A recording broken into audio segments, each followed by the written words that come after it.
Hi, I'm Jamie Machik with the Wisconsin Valley Library Service. Welcome to our Digital Byte, and today we're going to talk about creating QR codes. So you might be asking yourself, what is a QR code? Well, QR stands for Quick Response Code.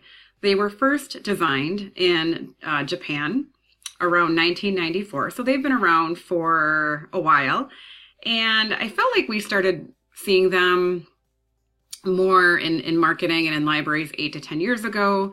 They dropped off a little bit, and now we're seeing them again.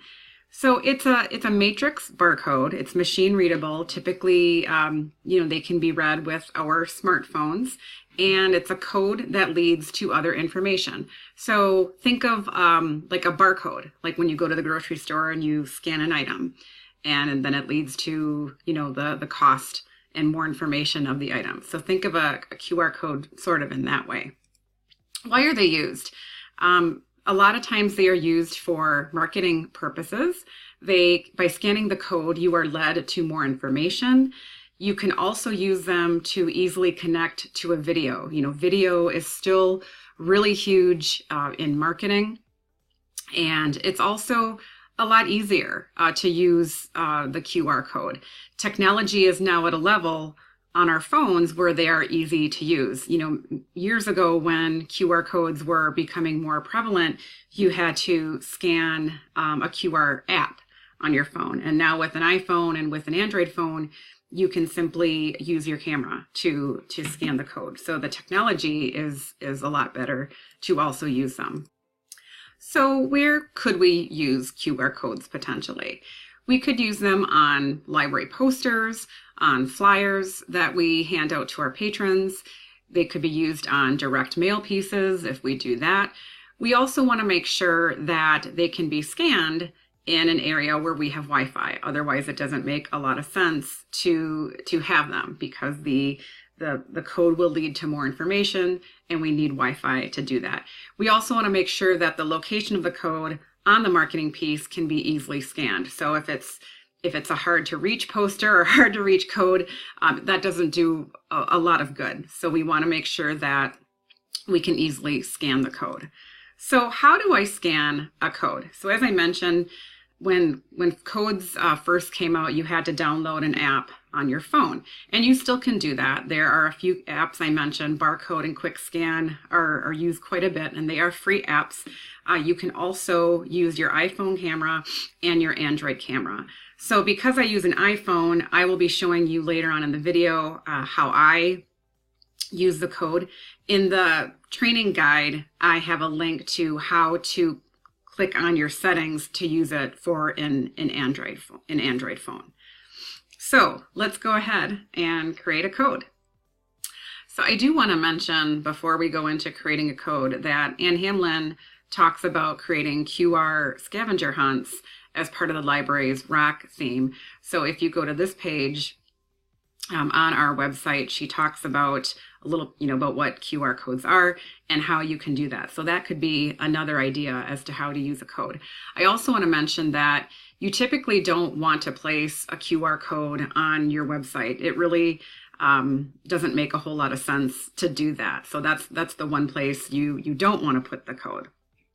Okay, so for this video, we're going to use QR Code Monkey. It's a free code generator. It's online, and I'm going to step you through how to do that. So I am going to go ahead and grab the site of the continuing edge stuff. I'm going to do a copy, so Control C, because I will need that to create my code. Let's go back to the QR Code Monkey. Okay, so here I need to enter my content, and you can see on the page on the website for QR Code Monkey that I can put the code anywhere, on social media, Facebook, Twitter, YouTube. I can put it in an email, on a V-card. So there are a lot of possibilities to where the code can lead. Okay, so I'm going to put my URL here. I'm going to paste it, Control V, and there it is. So that's where the code is going to lead. So when someone scans that code, it's going to go to the continuing education page. You can do some options here. You can set your colors. That means the color of the actual code. I typically like it, so like I can set it to be a red color. I'm going to just keep it as black and white. I like that. You can add a logo image also to your code, so I could upload the WVLS website and it would appear in here. However, I'm going to leave it blank. And you can also customize the shape of your code, how you want the pattern to be. And this is pretty basic, the squares. And then I'm just going to keep the iframe and eyeball shape the same. So you can really customize some funky things. I'm going to keep things pretty basic. So there's my code over here. I'm going to have 1,000 by 1,000 pixels, which is pretty standard. And then I'm going to simply click Create QR Code. And that is what the code looks like. So now I'm going to download it as a PNG. And you can see that it downloaded to my computer. Okay, so now I have my code generated, and now I need to add it to my marketing piece. So I'm creating a flyer in Canva, which is a great tool if you haven't used it for creating some great marketing pieces. But you could create something, in Word and Publisher and any online tool and upload your code to it. So here's my flyer. It's pretty simple. And what I did already was I uploaded an image in Canva. It uploaded my code that I generated, and now I'm just going to drag the code over. I'm going to make it a little smaller. And there we go. There is the code for my flyer. I went ahead and printed the flyer. So let's say I planned on using this in the library. So I printed it. There is the code. I'm going to go ahead. I'm going to take my iPhone and I'm going to turn on my camera like I'm taking a picture. But instead of taking a picture, I'm simply going to place it. I'm going to show this as best I can. Holding up the flyer, I'm simply going to take the camera and place it on top of the QR code. Now it just pulled up and asked if I want to open this in Safari. I'm going to click that and look what it pulled up. It pulled up the continuing education page, what I wanted it to pull up. So it worked. Okay, let's look at another example of creating a QR code that leads to video. So let's say that I want to promote the Digital Bytes trainings, which also isn't a bad idea either. So let's say for the sake of this video, I want to promote the Using Jing video that was recently created. So I went ahead and grabbed the YouTube link to that video. I'm going to go back to QR Code Monkey and I entered the YouTube URL, okay? Colors, I'm going to go ahead and keep the same. This time I'm going to add the YouTube logo. So I'm just going to click YouTube and it'll upload it. I can remove the logo if I'd like, and we'll keep the design the same. Okay, so I'm going to go ahead now and click on Create QR Code, as I did before. And there is the code, and now you see that it has the YouTube symbol in it, which would indicate that the code would lead to something on YouTube, most likely a video. So I'm going to go ahead and download it as a PNG.